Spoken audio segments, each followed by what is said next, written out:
Three, two, one. Hai, Assalamualaikum warahmatullahi wabarakatuh. Selamat petang, salam penuh kasih sayang, salam kita jaga kita buat semua warga Sekolah Kebangsaan Seri Perlis. Bersama dengan saya pada petang ini, Cikgu Laila dalam satu program khas yang dibawakan oleh Yayasan Pelajaran MARA bekerjasama dengan Sekolah Kebangsaan Seri Perlis membawakan program Kembara, motivasi kemahiran belajar khas untuk anak-anak Sekolah Kebangsaan Seri Perlis. Terlebih dahulu, cikgu ucapkan sekali lagi terima kasih kepada Yayasan Pelajaran MARA untuk program yang sangat-sangat bermakna ini. Baik anak-anak Seri Perlis yang cemerlang sekalian, untuk makluman semua anak-anak, program kita pada petang ini memfokuskan kepada bagaimana kita nak meneruskan kecemerlangan dalam mengejar kejayaan semasa kita belajar, tidak kiralah walau apa jua caranya. InsyaAllah bersama dengan kita pada petang ini, dua orang penceramah yang sangat-sangat berbakat dalam menginterpretasi ilmu mereka supaya menjadi panduan kepada kita semua, insya-Allah. Dan untuk itu, sebelum kita teruskan majlis, cikgu mempersilakan yang berusaha Puan Nurhayati Omar, Guru Besar Sekolah Kebangsaan Seri Perlis untuk menyampaikan ucapan. Dipersilakan. Bismillahirrahmanirrahim. Assalamualaikum warahmatullahi taala wabarakatuh. Yang berusaha guru-guru penolong kanan Sekolah Kebangsaan Seri Perlis, guru bimbingan dan kaunseling, guru-guru dan seterusnya anak-anak pelajar yang disayangi sekalian. Alhamdulillah, pada hari ini kita dapat bersama dalam program motivasi kemahiran belajar bagi Sekolah Kebangsaan Seri Perlis yang dianjurkan bersama dengan Yayasan Pelajaran MARA Negeri Perlis dan sekolah-sekolah, Sekolah Kebangsaan Sena, Sekolah Kebangsaan IPGM, Sekolah Kebangsaan Jalan Raja Said Alwi, Sekolah Kebangsaan Sri Indra, Sekolah Kebangsaan Putra dan juga Sekolah Kebangsaan Seri Perlis. Pertama sekali, cikgu ingin merakamkan jutaan terima kasih kepada Yayasan Pelajaran MARA Negeri Perlis yang telah mendorong, menyokong kepada program motivasi kemahiran belajar kita pada hari ini. Dan juga jutaan terima kasih kepada guru-guru ahli jawatankuasa yang telah bertungkus lumus bagi memastikan program motivasi kita dapat dilaksanakan dengan sebaik mungkin. Program ini diadakan bertujuan bagi mendorong anak-anak supaya dapat memahirkan diri dalam belajar dengan kemahiran-kemahiran yang betul. Cikgu yakin dan cikgu percaya bahawa anak-anak semua pada situasi pandemik ini berbagai perkara yang kita lalui, ya. Tapi cikgu yakin anak-anak tidak hilang semangat untuk belajar. Ya, kembalikan semangat yang hilang itu. Dan dengan itulah program motivasi ini kita laksanakan. Jadi, cikgu juga ingin merakamkan jutaan terima kasih kepada penceramah-penceramah kita yang akan bersama dengan anak-anak semua, iaitu Dr. Zuhair Zainal dari USM Pulau Pinang dan juga Puan Hafizah dari Majlis Guru Kaunseling Negeri Kedah. InsyaAllah mereka akan berkongsi segala ilmu, ya, pesanan-pesanan, kemahiran-kemahiran yang boleh anak-anak dapati, ya, sepanjang dari dalam ceramah yang akan diadakan nanti. Okey, jadi sekali lagi cikgu ucapkan ribuan terima kasih kepada Yayasan Pelajaran MARA dan semoga pelaksanaan program motivasi kemahiran belajar kita pada hari ini dapat dilangsungkan dalam suasana yang baik dan memberi ilmu yang banyak kepada anak-anak semua. Sekian, wabillahi taufiq wa hidayah. Wassalamualaikum warahmatullahi taala wabarakatuh. Terima kasih diucapkan kepada Puan Nurhayati Omar atas ucapan yang telah disampaikan sebentar tadi. Dan sebelum program kita dilanjutkan lagi, ingin sekali cikgu kongsikan di sini bahawa program kita ni akan diserikan dengan 2 slot bersama 2 penceramah berbeza, dan di akhir slotnya nanti akan diadakan satu sesi kuis ya. Dan anak-anak, pastinya kepada mereka yang berjaya menjawab kuis dengan tepat akan beroleh hadiah istimewa daripada cikgu. Okey, nantikan sesi kuis nanti dan pastikan anak-anak menyaksikan program ini sehingga ke akhirnya. Rugi tahu tengok sekerat jalan.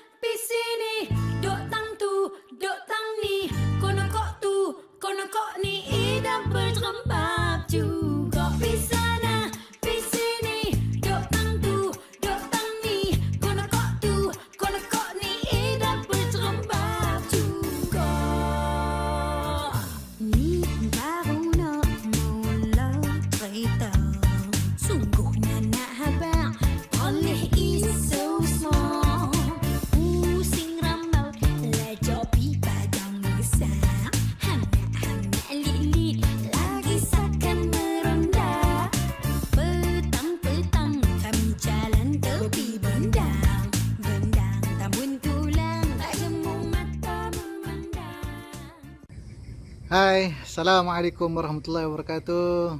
Salam sejahtera, salam keluarga Malaysia. Hai adik-adik, apa khabar? Saya harap semuanya sihat sejahtera.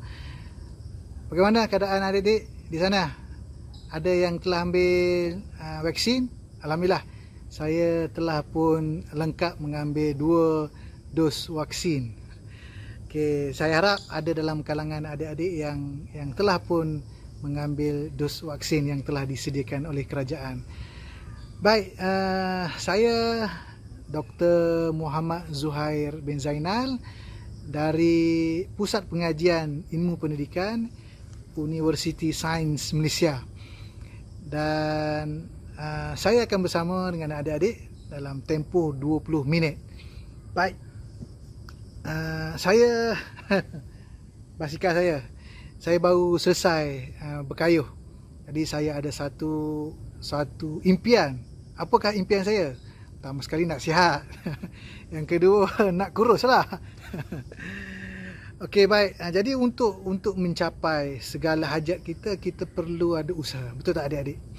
Baik, berkenaan dengan usaha ini, dengan usaha yang kita nak capai, saya ada sebuah kisah. Okay, cuba adik-adik lihat di atas sana. Di kawasan tempat tinggal adik-adik. Mungkin di udara sana, di atas langit sana ada helang yang sedang terbang. Betul tak? Ada? Alhamdulillah. Jadi saya nak cerita, nak kongsi kisah tentang burung helang. Burung helang ini adik-adik mempunyai jangka hayat, usia yang panjang, antara 70 hingga 100 tahun. Jadi untuk membolehkan burung helang ini hidup sampai 70 ataupun sehingga 100 tahun, pada usia 50 tahun. Alhamdulillah, saya belum sampai lagi 50. Jadi apabila sampai usia 50 tahun, burung helang perlu membuat 2 pilihan.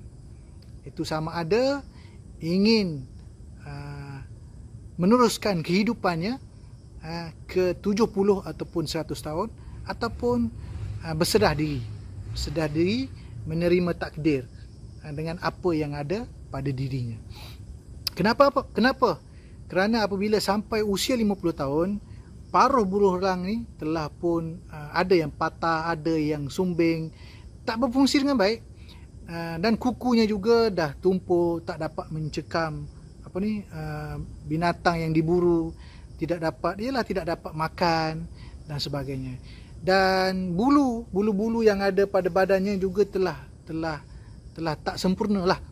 Sebab apa? Mungkin ada yang koyak, sudah usianya telah lama, jadi bulu tersebut memberatkan badannya, dan burung ini tak dapat terbang dengan baik lah, tak dapat terbang dengan sempurna. Jadi pada usia 50 tahun tersebut, burung helang perlu buat keputusan sama ada nak terima saja takdir tersebut, ialah berserah, terima jelah paruh yang telah sumbing, kuku yang telah tumpul, ataupun berusaha untuk menjadi lebih baik supaya dapat meneruskan kehidupan sehingga 70 hingga 100 tahun. Jadi apa yang burung helang ni buat? Saya rasa burung helang ini pasti pilih yang kedua, iaitu membuat penambahbaikan untuk memastikan burung helang ini dapat hidup hingga ke 70 hingga 100 tahun. Untuk mencapai maksud ini adik-adik, burung helang ni perlu terbang mencari gunung yang tinggi, mencari puncak yang tinggi lah, yang mana dalam gunung tersebut mungkin ada lubang, ada gua untuk menempatkan dirinya. Dan di sanalah burung ini akan buat tiga kerja. Apa dia? Yang pertama, burung helang akan mematuk paruhnya di batu supaya paruh itu tertanggal. Kenapa? Burung helang ingin memperoleh paruh yang baru. Kerana paruh yang ada sekarang sudah tak sempurna, sudah tak elok untuk diguna. Bayangkan 50 tahun, paruh yang berusia 50 tahun. Jadi burung helang ini telah mematuk paruhnya di batu sehinggalah tertanggal paruhnya, dan mungkin mengambil masa untuk mendapat paruh yang baru. Mungkin, saya tak tahu, mungkin 2 bulan, 3 bulan dan sebagainya. Maksudnya ada masa yang perlu ditunggu, yang perlu diambil oleh burung helang ini untuk mendapatkan paruh yang baru. Maka apabila paruh yang baru telah diperoleh, kerja yang kedua perlu dilakukan oleh burung helang tersebut. Apa dia? Iaitu menanggalkan segala kuku-kukunya yang telah tumpul tersebut. Tanggal semua. Dicabut dengan cara sama ada dengan menggunakan paruhnya yang baru dan tajam tersebut, dan ataupun dengan mencakar di batu-batu yang terdapat dalam gua tersebut. Maka apabila adik-adik bayangkan bagaimana kerja yang dilakukan oleh burung tersebut. Mungkin kerja yang perit lah, kerja yang bersungguh-sungguh untuk memastikan paruhnya, kukunya dapat ditanggalkan. Dan mungkin menyakitkan. Bayangkan, kita nak cabut kuku kita ni pun kadang-kadang apabila kita ketip kuku kita pun termakan isi. Sakit. Betul tak adik-adik? Bayangkan burung helang nak menanggalkan paruhnya, mencabut kukunya, itu satu usaha, satu pengorbanan yang sangat hebat adik-adik. Jadi apabila kukunya telah tanggal, maka burung helang memerlukan masa juga untuk menunggu memperoleh kuku yang baru, yang lebih tajam.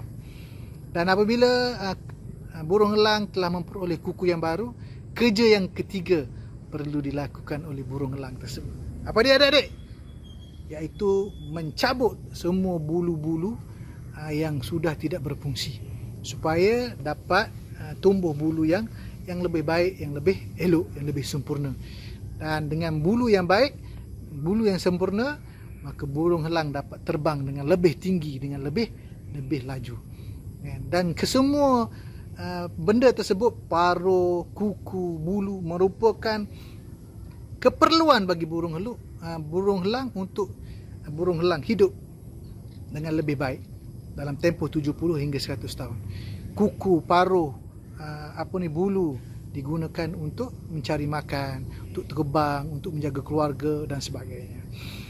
Dan inilah adik-adik, apabila semuanya telah diperoleh, paruh yang baru, kuku yang baru, bulu yang baru, maka burung helang akan keluar daripada gua tersebut, terbang dengan rasa yang hebat, dengan rasa yang lebih meyakinkan, dan dia akan menempuh satu perjalanan yang baru, yang lebih menyeronokkan, dengan perasaan yang meyakinkan. Kerana apa? Kerana burung helang tersebut telah mempunyai paruh yang baru, kuku yang baru, dan juga bulu yang baru. Jadi apa ikhtibar daripada cerita ni adik-adik? Pertama sekali, untuk kita berjaya dalam pelajaran, kita perlu buat keputusan. Sama ada kita ingin berjaya ataupun kita ingin gagal. Jadi keputusan perlu kita buat dengan bijaksana. Jadi kalau adik-adik nak menjadi seorang pensyarah macam saya, adik-adik perlu buat keputusan sekarang. Kalau adik-adik ingin menjadi seorang pemain bola sepak yang tersohor, kan, yang hebat, jadi adik perlu buat keputusan sekarang. Bukannya pada usia 21 tahun ataupun pada usia 17 tahun. Mungkin pada waktu tersebut sudah terlambat. Jadi adik-adik perlu buat keputusan sekarang. Itu yang pertama. Dan keputusan tersebut perlulah keputusan yang baiklah. Keputusan yang baik. Yang kedua, adik-adik perlu berani. Perlu berani untuk berubah dan berani untuk buat penambahbaikan. Mungkin ada di dalam kalangan kita yang telah ada pencapaian yang baik, ada kemahiran yang baik, tetapi kita perlu berani membuat penambahbaikan kepada segala aspek yang kita adalah. Contoh, sekiranya adik-adik telah mahir berbahasa Inggeris, telah tahu grammarnya, tata bahasanya, pencapaiannya pun agak baik, dapat 80 markah setiap kali peperiksaan, dapat band 5, dapat A dan sebagainya. Tapi dari aspek pertuturan, adik-adik masih lagi menggunakan logat Kedah ataupun Berilih. Jadi untuk memastikan adik dapat bertutur menggunakan logat Inggeris yang betul, dengan slang British ataupun Amerika, adik-adik perlu buat penambahbaikan, perlu berani. Biarlah orang kutuk kita, orang kecam kita dan sebagainya, teruskan bertutur menggunakan logat ataupun slang yang kita inginkan tersebut. Ini penambahbaikan, ini ke arah penambahbaikan. Jadi perlu berani. Kalau adik-adik ingin menjadi seorang pemain bola sepak, jadi adik-adik perlu berani buat penambahbaikan ataupun perlu berani berubah. Berubah. Sekiranya sebelum ni adik-adik hanya bermain di padang-padang kampung saja, tapi adik-adik perlu berani cabar diri sendiri macam mana nak terpilih menjadi pemain sekolah, pemain bola sepak pasukan sekolah. Dia perlu berani untuk berubah. Apabila bermain peringkat sekolah, mungkin terpilih peringkat negeri, kemudian masuk terpilih untuk mewakili negeri ke sukan sukma dan seterusnya lah. Jadi perlu ada keberanian untuk berubah ataupun membuat penambahbaikan. Yang ketiga, perlu ada pengorbanan. Sekarang ni kan dunia mencabar. Banyak masa dihabiskan depan telefon bimbit ataupun depan laptop bermain game. Jadi banyak masa sebenarnya adik-adik ada, tapi dihabiskan begitu saja. Jadi adik-adik perlu berkorban lah. Perkara-perkara yang kita suka tetapi kurang bermanfaat untuk kita. Jadi kita korbankan perkara tersebut. Bukan tak boleh bermain, tapi kita korban sikit perkara-perkara tersebut. Kita fokus kepada masa hadapan kita. Jadi kita perlu buat pengorbanan. Jadi itu tiga pengajaran yang boleh kita ambil daripada kisah tersebut. Dan ada satu lagi kisah. Boleh kita teruskan? Ya, sekiranya boleh angkat tangan. Ini. Okey, ini satu kisah tentang seorang raja di mana raja ini telah diberi 2 ekor burung elang. Masih lagi cerita tentang burung elang. Dan burung elang ni burung elang yang dewasa, yang telah dipelihara dalam sangkar, tapi tidak biasa terbang, tidak biasa memburu. Jadi raja apabila dapat burung ni, raja memerintahkan pegawai istana untuk melatih burung tersebut supaya dapat terbang dan dapat menjadi pemburu yang hebat. Maka pegawai istana tersebut telah mengambil masa hampir setahun untuk melatih kedua-dua burung tersebut terbang dan menjadi pemburu yang hebat. Malangnya hanya seekor saja yang terbang dan mahir menjadi pemburu. Yang seekor lagi tak mahu terbang. Jadi raja ni pening memikirkan kenapa dalam masa hampir setahun ni hanya seekor saja.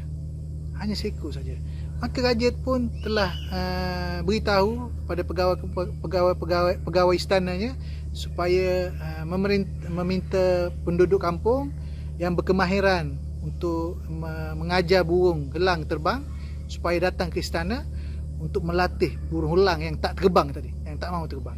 Sekiranya mereka berjaya, mereka akan diberikan hadiah yang lumayan. Maka datanglah seorang petani. Dan petani kata, beri saya satu hari saja untuk saya memastikan burung helang tersebut dapat terbang. Maka hanya satu hari saja telah digunakan oleh petani tersebut dan akhirnya burung helang tersebut dapat terbang. Jadi raja tersebut pelik, apa yang dibuat oleh petani ni? Apabila ditanya, apakah yang telah anda lakukan terhadap burung tersebut sehingga burung tersebut boleh terbang? Maka petani tersebut beritahu, saya telah tebang pokok di mana burung helang tersebut berada. Sebab burung ni, helang ni apabila dilepaskan, dia akan terbang, akan hinggap atas pokok. Atas pokok tersebut. Setiap kali dilepaskan, dia akan terbang. Jadi petani tersebut ambil kapak dan telah memotong pokok tersebut. Dan apabila tidak ada pokok tersebut, maka burung helang tersebut terbang. Dan apabila dia dah mahir, dah biasa terbang, maka dia seronok terbang. Dan jadi aktiviti terbang itu sebagai aktiviti kesukaannya. Jadi apa pengajarannya? Pengajarannya ialah kita tak boleh rasa selesa dengan apa yang kita ada. Kita tak boleh selesa dengan apa yang kita ada. Lebih-lebih lagi dengan perasaan takut. Kita jangan selesa rasa takut. Aku takutlah, takut nak mencubalah, takut nak buat ni. Rasa selesa dengan perasaan takut. Kita perlu tebang perasaan takut tersebut supaya kita dapat capailah apa yang kita inginkan. Ingat adik-adik, jangan selesa. Mungkin sekarang adik-adik mungkin berada dalam kelas pandai ataupun mungkin berada dalam keluarga yang berkemampuan, selesa, nak itu dapat, nak ini dapat, apa sahaja keadaan selesa. Kita jangan sentiasa rasa selesa dengan apa yang ada sekarang. Kita perlu buang rasa selesa tersebut dan kita perlu paksa diri kita untuk kita berubah dan berusaha untuk mendapat ataupun menggapai apa yang kita hendak ataupun mencuba sesuatu perkara yang baru. Okey adik-adik, mungkin itu saja perkongsian saya. Mudah-mudahan dengan perkongsian saya tersebut adik-adik akan dapat memperoleh manfaat untuk lebih yakin untuk berusaha dalam pembelajaran dan menjadi seorang yang lebih hebat pada masa hadapan nanti. Itu saja. Berjumpa lagi kita pada masa yang akan datang. Assalamualaikum warahmatullahi wabarakatuh. Bye-bye. Assalamualaikum and hello everyone. I am Nabella. On behalf of the entire campus community, welcome to Penang Antar University Science Malaysia. USM is also known as University in the Garden, with its beautiful and scenic campus setting. We take pride in creating an environment that would bring about the feel-good factor to the campus community as indicated by the increased happiness index. Established in 1969, USM became a research university in 2006-2007 and has been awarded the APEC status in 2008. Currently, USM comprises of 5 campuses locally and 1 abroad in India. Serving the campuses are 10,000 staff members. USM has an enrollment of more than 31,500 students, the undergraduates numbering at 21,000 and the postgraduates at 10,000. international students are in the 7% of the total student population. USM is also recognized by UNESCO as the preferred university for community engagement. USM views the harmonious integration between the arts and the sciences as an innate strength. This is what we have for you in store this afternoon. Thank you.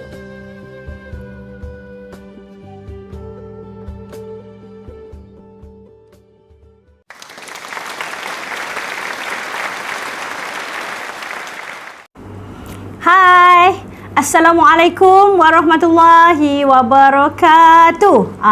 Salam ukhuwah daripada Cikgu Hafizah dari Jitra Kedah untuk anak-anak sekolah kebangsaan Seri Perlis. Hari ini akan bersama dengan Cikgu Hafizah lebih kurang 20 minit dan hari ini Cikgu nak berkongsi berkaitan kemahiran belajar. Yang pertama sekali cikgu nak tanya anak-anak sekolah kebangsaan Seri Perlis ni, siapa yang dekat sini dia rasa ada impian nak jadi orang yang berjaya, yang pandai, yang ada pencapaian akademik yang cemerlang? Angkat tangan. Itu dia, tahniah. Bila kita ada kemahuan nak cemerlang, nak berjaya, nak ada keputusan yang baik dalam peperiksaan, barulah kita akan berusaha untuk mencapai impian kita tadi. Tapi kalau dalam kepala kita langsung tak ada rasa keinginan dan impian untuk berjaya, jadi macam mana kita nak berusaha ke arah itu? Okey. Saya rajin ke sekolah cikgu. Kelas PDPA pun saya rajin join cikgu. Kerja sekolah yang cikgu bagi pun saya rajin buat. Tapi kenapa pencapaian saya masih belum memuaskan? Masih belum dapat lagi seperti mana yang saya harapkan. Kenapa tak dapat cemerlang lagi cikgu? Okey, anak-anak semua, kadang-kadang ya kita belajar rajin tetapi cara kita tak betul. Ataupun kadang-kadang kita rasa kita nak belajar tapi kita tak tahu cara. Baik, hari ini jom Cikgu Hafizah nak kongsi macam mana cara belajar yang berkesan, insya-Allah. Ini cara ni pun Cikgu Hafizah buat tau. Okey anak-anak semua, cikgu nak minta anak-anak semua cuba bayangkan ya, macam mana kalau dalam kehidupan kita ni mesti biasa kan? Mungkin ada dalam kalangan anak-anak ni ya yang ada terlibat dengan aktiviti senam robik, aktiviti kawat kaki, aktiviti seni mempertahankan diri. Tak kisahlah silat ke taekwondo ke ya. Apabila guru kita mengajar gerak tari senam robik tadi, ataupun gerak untuk kawat kaki, ataupun gerak untuk silat tadi, macam mana kita belajar? Cuba ingat.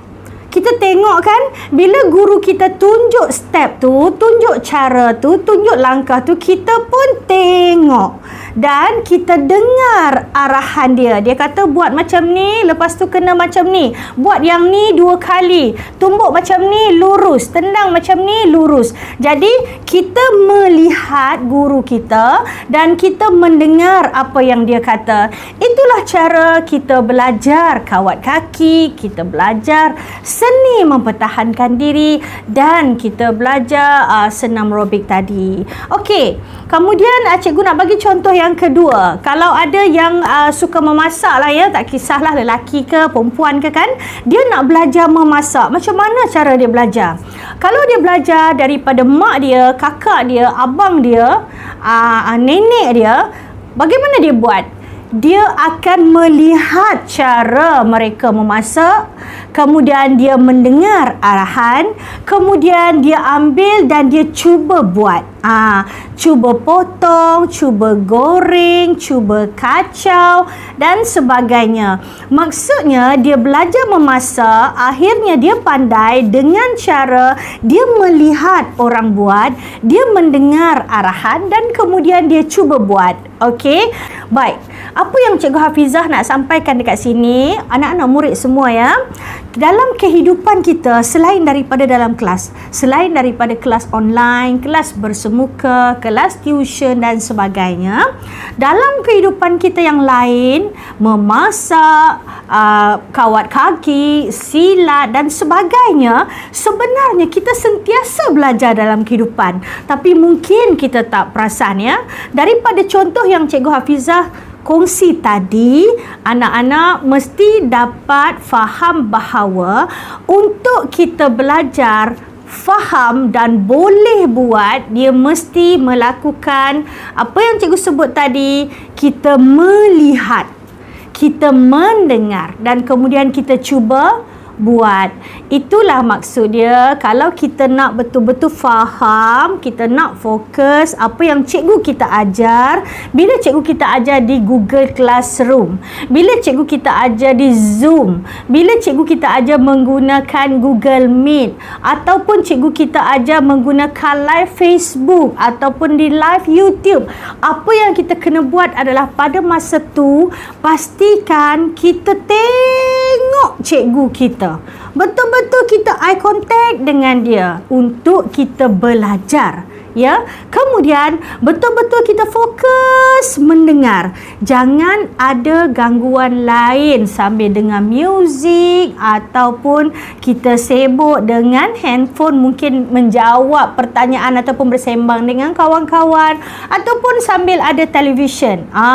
Apabila kita melihat guru yang mengajar tiba-tiba diganggu pandangan kita dengan televisyen atau perkara lain, maka tumpuan kita belajar akan terjejas. Itu sebab kita tak faham. Ataupun cikgu mengajar, kita cuba mendengar, tiba-tiba telinga kita juga mendengar perbualan kawan-kawan atau ahli keluarga atau lagu yang berkumandang di radio. Jadi perhatian kita akan teralih. Kemudian tengok contoh cikgu sebut tadi ya, memasak. Tak boleh hanya sekadar kita melihat kemudian kita mendengar, tetapi kita mesti cuba buat bersama. Okey. Jadi sekarang ni anak-anak faham ya, untuk kita faham dengan apa yang kita belajar memerlukan 3 perkara, iaitu kita melihat untuk memahami, kita mendengar untuk kita memahami dan kita cuba buat. Okey, faham ya? Baik. Bila kita belajar kan, bila cikgu kita mengajar, bila cikgu kita suruh tonton rancangan di YouTube untuk dia nak bagi latihan tambahan. Okey, contohnya guru-guru mungkin bagi melalui PDPR ya, dia bagi tonton video ini. Selepas tonton video ini, jawab soalan ini. Dan selepas jawab soalan ini, hantar soalan ini kepada grup Telegram, grup WhatsApp atau macam mana sekalipun dia minta ambil gambar ke apa kan, untuk dia semak. Jadi sepanjang kita nak belajar, kita nak tengok video dekat YouTube yang cikgu kita bagi ya. Apa perkara yang pertama kita kena buat, yang tadi Cikgu Hafizah dah kongsikan, adalah kita kena bagi tumpuan ya. Masalah anak-anak murid, kalau kita, bila guru kita bagi homework, bagi kerja, bagi video untuk kita tengok, tetapi kita tak betul-betul tumpu, itu akan menjadi masalah. Masalahnya apa? Kita tak faham. Okey? Jadi untuk kita faham, kena bagi tumpuan sepenuhnya. Sepenuhnya. Bila kita dah bagi tumpuan sepenuhnya, kita tengok, kita faham. Okey, terbaik. Kita pun buat latihan. Kita buat latihan, tujuan dia untuk kita kukuhkan kefahaman kita. Kita pun hantar dekat cikgu semak. Betul semua. Jadi cikgu mengesahkan apa yang kita faham itu tepat. Tapi kalau kita tengok-tengok video, kemudian cikgu bagi latihan, kita buat latihan, ada salah, maka di situ kita tahu bahawa apa yang kita faham itu tidak tepat dan cikgu dah betulkan. Maka pembetulan kena dibuat supaya kita faham secara tepat. Dan bila kita faham, kita boleh ingat. Okey, anak-anak murid sekalian, Cikgu Hafizah nak kongsi bagaimana cara untuk kita fokus semasa belajar. Banyak ya anak-anak murid yang selalu tanya Cikgu Hafizah, "Cikgu, macam mana nak fokus? Saya tak boleh fokus. Bila guru tu mengajar 20 minit pun tak boleh fokus, 30 minit pun tak boleh fokus. Ini kan pula bila kelas tu sampai 1 jam. Sampai 1 jam 30 minit. Okey, Cikgu Hafizah dah pun berusia 43 tahun. Tapi kalau cikgu ada kursus, ada bengkel, ada masuk kuliah, insya-Allah 1 jam, 2 jam cikgu masih boleh tumpukan perhatian penuh. Okey, di sini cikgu nak kongsi caranya supaya anak-anak murid dapat apply. Bersedia ya. Cikgu harap sepanjang mendengar perkongsian Cikgu Hafizah, adalah di tangan anak-anak buku catatan. Macam ni, Cikgu Hafizah ada buku catatan. Walaupun kertas-kertas contengan, buku-buku kita yang tahun lepas yang tak habis, ataupun selalunya bila Cikgu Hafizah ada kelas, ada kursus, ada bengkel, Cikgu Hafizah ada kertas kosong. Okey, kertas kosong. Dan ada highlighter, ada pensel, ada pen lebih daripada satu warna. Cikgu suka guna warna hitam dan warna merah. Okey, ini adalah untuk cikgu pastikan boleh fokus sepanjang belajar. Kenapa? Kita bersedia. Kita bersedia dengan alat-alat tulis kita. Tak naklah bila cikgu nak mengajar kita kelas online, cikgu suruh kita tonton video di YouTube, kita hanya buka, kita dengar sahaja. Tak boleh. Tadi kan cikgu dah kongsi awalnya, untuk kita belajar yang terbaik, yang paling berkesan, bila kita melihat, kita mendengar apa yang guru cakap dan kita buat bersama. Kalau kita belajar silat, kita buat samalah gerak langkah tu. Kalau kita belajar senam robik, kita ikutlah gerak langkah tu. Kalau kita belajar kawat pun, kita ikutlah gerak langkah tu. Tetapi kalau kita belajar, selain daripada kita melihat dan mendengar, kita kena sambil buat. Buat apa? Catat, tulis. Okey. Contohnya, kalaulah guru kita sedang mengajar berkaitan dengan sebab-sebab kenapa murid tidak cemerlang. Contohnya, sebab-sebab kenapa murid tidak cemerlang. Okey. Cikgu Hafizah nak buat catatan. Begini. Cikgu tulis dalam bentuk awan di tengah kertas. Cikgu pun tulislah tajuk utamanya, sebab tidak cemerlang. Kemudian kita pun tumpulah apa yang guru kita kata. Okey, sebab yang pertama adalah tidak fokus. Jadi kita pun tulis tidak fokus. Sebab yang kedua adalah tak cukup tidur. Kita pun tulis tak cukup tidur. Sebab yang ketiga adalah ada gangguan. Kita pun tulis ada gangguan. Okey, kemudian cikgu kita pun kata, banyak di antara kamu yang tak faham tu adalah sebabnya tidak fokus. Itu yang paling utama. Jadi sepanjang guru kita mengajar, kita aktif menulis. Nampak? Cikgu gunakan pen merah untuk bulatkan perkara yang penting yang disebut oleh guru tadi. Jadi cikgu tak tulis panjang-panjang. Ini dipanggil salah satu cara peta minda. Alright. Kenapa Cikgu Hafizah buat begini? Ini tujuan dia nak bagi Cikgu Hafizah kekal fokus sepanjang belajar. Kenapa? Kerana bila kita nak bagi kita fokus, kita kena jadi murid yang aktif semasa belajar. Aktif maksud dia kita fokus, kita dengar dan kita mencatat. Itu aktif.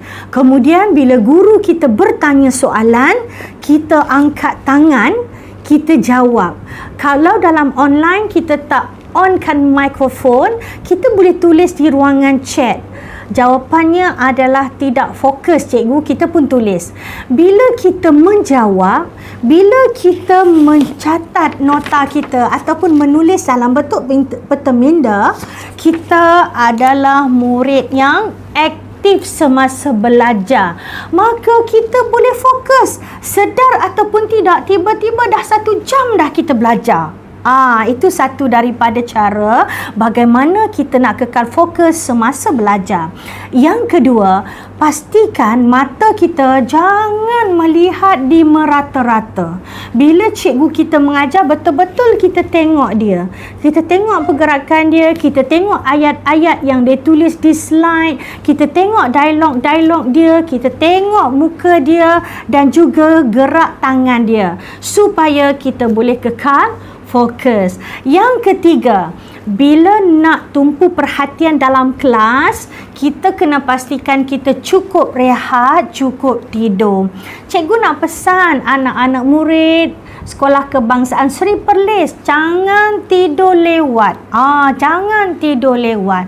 Maksud cikgu, tidurlah pukul 10 malam. Kalau kerja sekolah banyak pun tidurlah pukul 11 malam. Tapi jangan lewat daripada pukul 12 malam. Bila kita tidur lewat, kita bangun pagi dalam keadaan tidak segar. Bila tidak segar, badan kita letih, otak kita letih, kita tak boleh nak fokus. Okey? Cikgu dah kongsi 3 benda, 3 perkara. Macam mana kita nak kekal fokus? Yang pertama tadi cikgu kata apa? Mesti masa belajar kena aktif. Kena aktif. Tanya soalan, jawab soalan, fokus dan juga mencatat. Yang kedua, pastikan kita tengok guru yang mengajar. Jangan alih pandangan. Bila alih pandangan, tumpuan kita juga terganggu. Yang ketiga, pastikan cukup tidur. Kalau tak cukup tidur, badan letih, otak letih, kita tak boleh nak fokus. Okey. Boleh buat kan? Cikgu rasa apa yang cikgu kongsi ni semuanya simple saja dan boleh buat. Okey? Soalan yang Cikgu Hafizah selalu terima. Cikgu, saya dah belajar, saya dah fokus, saya dah faham. Tapi macam mana nak buat bagi saya ingat? Kadang apa yang saya belajar minggu lepas, saya dah lupa, cikgu. Apa yang saya belajar 3 hari lepas, saya dah lupa, cikgu. Apatah lagi yang dah belajar bulan lepas. Okey, anak-anak murid semua, Cikgu Hafizah nak kongsi tahu. Otak kita ni, Allah cipta akan mengingat perkara yang kita lihat berulang, yang kita dengar berulang, yang kita buat berulang. Jadi bila cikgu kita mengajar, kita pun catat nota. Kita catat nota. Jangan lupa untuk baca nota itu berulang kali. Kita baca ulang-ulang kali. Berapa kali? Lebih daripada 3 kali. Bila kita baca ulang kali, kita sebut, maka dia akan melekat di otak kita, ingat dalam jangka masa yang panjang. Ataupun macam Cikgu Hafizah buat tadi, apa yang guru kita sebut, kita pun ambil pen, kita tulis berulang kali. Kita tulis lagi, esok kita tulis lagi, lusa kita tulis lagi. Kita tulis secara berulang. Maka otak kita akan mengingat. Lagi apa lagi? Kita sebut berulang, kita lihat berulang, kita buat berulang. Maka itulah sebabnya bila guru-guru kamu bagi mengajar matematik, kenapa dia bagi soalan latihan matematik itu banyak? Sebab nak buat berulang supaya kita faham dan kita ingat. Boleh tak? Maka pesanan Cikgu Hafizah, kalau nak jadi orang yang ada kemahiran belajar dan ada keinginan nak dapat keputusan yang cemerlang dalam pelajaran, mestilah tahu cara belajar yang betul. Baik, Cikgu Hafizah dah kongsikan. Yang pertama tadi adalah gaya pembelajaran menggunakan penglihatan, pendengaran dan juga pergerakan badan kita. Dan juga Cikgu Hafizah dah kongsikan bagaimana cara untuk kita kekal fokus semasa belajar. Cara yang cikgu kongsikan mudah saja kan? Okey. Jomlah kita nak test. Kita test tengok. Masa dengar perkongsian Cikgu Hafizah tadi, fokus ataupun tidak? catat ataupun tidak? Okey. Kalau kita rasa kita fokus dan kita catat, maka boleh jawab soalan-soalan yang Cikgu Hafizah nak tanya ni. Kalau Cikgu Hafizah tanya, jawapan adik-adik semua betul, maksudnya adik-adik ada kemahiran belajar yang baik, iaitu adik-adik boleh fokus, adik-adik boleh dengar, adik-adik boleh faham dan adik-adik boleh ingat. Okey, cikgu nak tanya, tadi cikgu kongsikan bagaimana cara kita belajar, kita kena buat apa? Okey, ingat kan cikgu kata apa? Kita kena tengok betul-betul, dengar betul-betul dan juga kita mencatat, buat pergerakan bersama dengan guru kita. Okey, soalan Cikgu Hafizah yang kedua. Ingat tak cikgu kongsi tadi, macam mana cara nak kekal fokus semasa belajar? Cuba ingat balik, ada catat tak?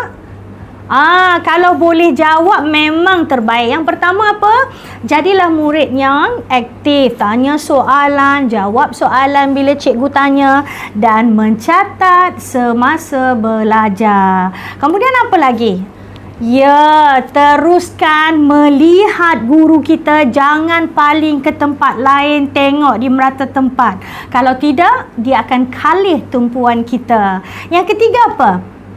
Okey, kena cukup tidur pada malamnya supaya kita cukup rehat dan bertenaga untuk belajar, mengingat, menghadam apa yang cikgu kita ajar. Okey, itu saja perkongsian Cikgu Hafizah kali ini yang cikgu buat khusus untuk anak-anak daripada Sekolah Kebangsaan Seri Perlis yang cikgu anggap anda semua orang-orang yang nak berjaya, orang-orang yang nak belajar dan membina masa depan yang cemerlang, yang cerah, sebab nak balas jasa ibu bapa, nak banggakan pihak sekolah, kan? Okey, insya-Allah. Jadi pesan Cikgu Hafizah, kejayaan hanya milik orang yang betul-betul mahu. Bila kita mahu, kita akan mengusahakannya, insya-Allah. Okey, salam perjuangan daripada Cikgu Hafizah. Insya-Allah kita jumpa di puncak kemenangan. Bye-bye. Alhamdulillah, berakhir sudah kedua-dua slot motivasi dan kemahiran belajar kita petang ini. Cikgu berharap anak-anak mendapat sesuatu untuk anak-anak gunakan dalam sesi pembelajaran, sesi kehidupan anak-anak untuk mengejar jaya selepas ini, insya-Allah. Dan seperti yang cikgu janjikan, selepas ini akan diadakan sesi kuis yang mana kuis ini akan diterangkan kepada anak-anak dengan lebih lanjut melalui kumpulan WhatsApp unit bimbingan dan kaunseling kelas masing-masing. Jangan ke mana-mana. Selepas selesai saja rancangan kita ini, terus ke kumpulan WhatsApp unit bimbingan dan kaunseling kelas masing-masing. Bersedia semua? Dengan ini berakhir sudah program kita pada petang ini. Terima kasih sekali lagi kepada Yayasan Pelajaran Mara dan juga dua penceramah hebat kita iaitu Dr. Muhammad Zuhair Zainal dan juga Cikgu Nur Hafizah. Buat semua anak-anak pencemerlang Sekolah Kebangsaan Seri Perlis, insya-Allah bertemu lagi kita di lain rancangan. Jangan lupa terus ke kumpulan WhatsApp unit bimbingan dan kaunseling kelas masing-masing untuk sesi kuis. Okey, jumpa lagi kita nanti. Bye.